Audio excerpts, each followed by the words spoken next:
Paco Plaza, Rodrigo Sorogoyen, sois dos de los guionistas y directores de estas nuevas historias para no dormir.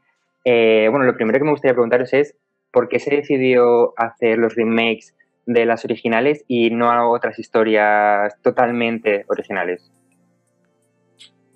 Pues no sé por qué se decidió, pero creo que es una gran decisión haberse basado en las historias ya existentes de Chicho, que evidentemente lo que permiten es hacer pues tanto un homenaje como utilizar esa marca que tan buenos frutos dio en televisión hace muchos años y poder revisitarlas. Me parece un proyecto muy interesante por todo eso, claro.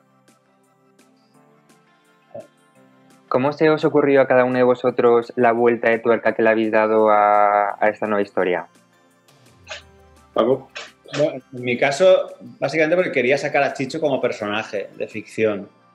Entonces, la manera de sacarlo era inventar una historia que transcurriese en un rodaje de uno de sus capítulos, ¿no? Y entonces, pues escogí Freddy también por una cuestión de devoción por los muñecos, ¿no? Que es un tema que me gusta mucho, ¿no? La psicología del ventrílocuo y cómo utiliza el muñeco como un vehículo para expresar aquello que no se atreve a expresar, ¿no? Y cómo la parte más Jekyll y Hyde, la parte más Hyde del Dr. Jekyll se materializa en un muñeco. Por mi parte, supongo que la vuelta de tuerca, bueno, viene de mi interés por contar una historia de pareja. Me gusta el concepto de thriller romántico, ¿no? Donde, bueno, creo que nosotros afortunadamente estamos alejados en nuestra vida personal, quiero decir, estamos alejados de las películas de terror o de las historias de terror o de las películas de acción, ¿no? Porque no tenemos esa vida. Nuestra vida, evidentemente, es mucho más aburrida y puede que nuestros grandes thrillers son los románticos, ¿no? Son nuestras historias de amores de todo tipo. Entonces, siempre me ha interesado mucho buscarle el género thriller, el suspense, el terror también muchas veces, a una historia romántica de pareja que puede ocurrir a cualquier persona. Vamos. Habéis realizado una nueva historia a partir de una ya original. ¿Hasta qué punto teníais vosotros libertad en guión y en dirección?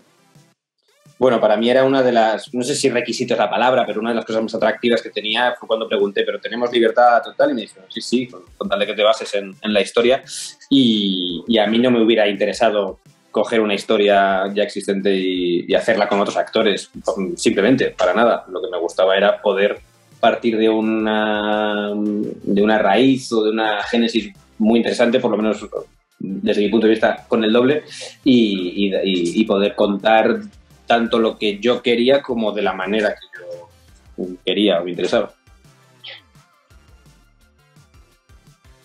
Sí, bueno, o sea, libertad total. O sea, eso es muy agradable. Muy agradecido. Que te digan, haz lo que te salga la... O sea, la única limitación era tiempo y dinero, ¿no? Como, por otra parte, como en casi cualquier película, ¿no? Claro. ¿Podríamos decir que la esencia de Chicho se mantiene con la presencia de su hijo en la producción ejecutiva? No solo con eso, supongo, pero es un añadido. Es un añadido que en el caso de Paco, además, creo que lo ha utilizado en su capítulo. Y la verdad que para mí es un añadido muy, muy bonito y muy emocionante, yo creo. Yo creo que más que en el resultado,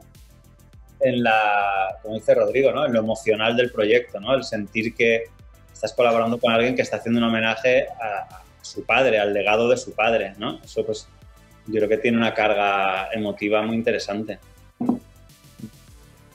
Me gustaría que me contaréis qué queréis vosotros expresar con estas historias, porque todas tienen una profundidad mucho más allá de lo que parece, porque, bueno, realmente son unos requisitos bueno, para mí quiere decir una de las características de Historias para no dormir, que son esos finales que te explota la cabeza y siempre te dejan que pensar. Entonces me gustaría que me contarais qué reflexiones queréis transmitir al espectador con vuestros capítulos. Pregunta difícil. ¿Paco?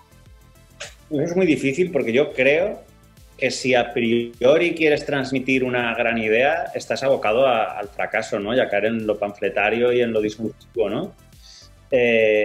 Lo que sí pienso es que cuando tú escribes o diriges, hay una forma de ver el mundo que, quieras o no, acaba saliendo. O sea, es imposible tener una mirada neutra, ¿no? Todas las personas la tenemos. Cuando estás escribiendo la plasmas, cuando estás dirigiendo hay un porqué. En todas las decisiones que toma un director o directora en un rodaje obedecen a algo. Y es como esto que se dice, ¿no? Que el cine siempre es político. O sea, no hace falta que la trama hable de política. Tú estás hablando del mundo en cada plano y en cómo han vestido los actores y las actrices, de qué raza son, cómo se hablan entre ellos. O sea, hay una visión que es inherente. Lo que creo es que a priori, por lo menos en mi caso y en concreto en el capítulo de la serie, no había ninguna intención de dar una visión sobre el mundo. Más que lo que quería era hacer una historia muy entretenida y que diera 4 sustos y 5 risas. O sea, eso era lo que quería exactamente. Lo que pasa es que, evidentemente, a posteriori, cuando lo ves, sí entiendes un poco que hay cierto discurso, ¿no? En este sentido, sobre la mediocridad, sobre el miedo a exponerte cuando eres artista, sobre el miedo a ser un fraude, sobre el miedo al fracaso, el síndrome del impostor. O sea, de todo eso habla el capítulo, pero no es que yo dijera, voy a intentar hablar sobre la fragilidad que sientes cuando expones algo que tú has hecho en público. No. Pero al final el personaje sí que habla de eso. Sí, para mí es una pregunta, no sé si eso, por eso he dicho difícil, porque aunque estoy de acuerdo en todo lo que ha dicho Paco, creo que podríamos hablar durante mucho tiempo de cuándo uno se da cuenta de eso. A mí me ha ocurrido muchas veces que uno se da cuenta años después incluso de lo que estaba hablando realmente cuando hacía una película, pero también he querido hablar sobre cosas durante el proceso de contar una película y luego te das cuenta que estás hablando de otras que te interesan a lo mejor más, pero sí que cada vez que yo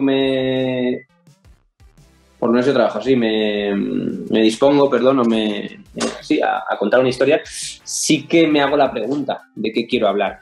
Una cosa es de lo que yo quiero hablar y otra cosa es lo que tú has preguntado de qué reflexión quieres que saque el espectador. A mí eso estoy totalmente de acuerdo con Paco, que no me interesa. Me interesa luego a posteriori que alguien me cuente su reflexión, pero vamos, yo no deseo que el espectador saque una reflexión en concreto, aunque sea incluso la mía, pero sí que cada vez que me dispongo a contar una historia, sí que me pregunto a mí mismo de qué quiero hablar. Me parece una pregunta interesante y ya te digo, lo que pasa es que la respuesta puede ser un día y luego un año después digo, bueno, a lo mejor creía que quería estar hablando de esto, pero estaba hablando de otra cosa.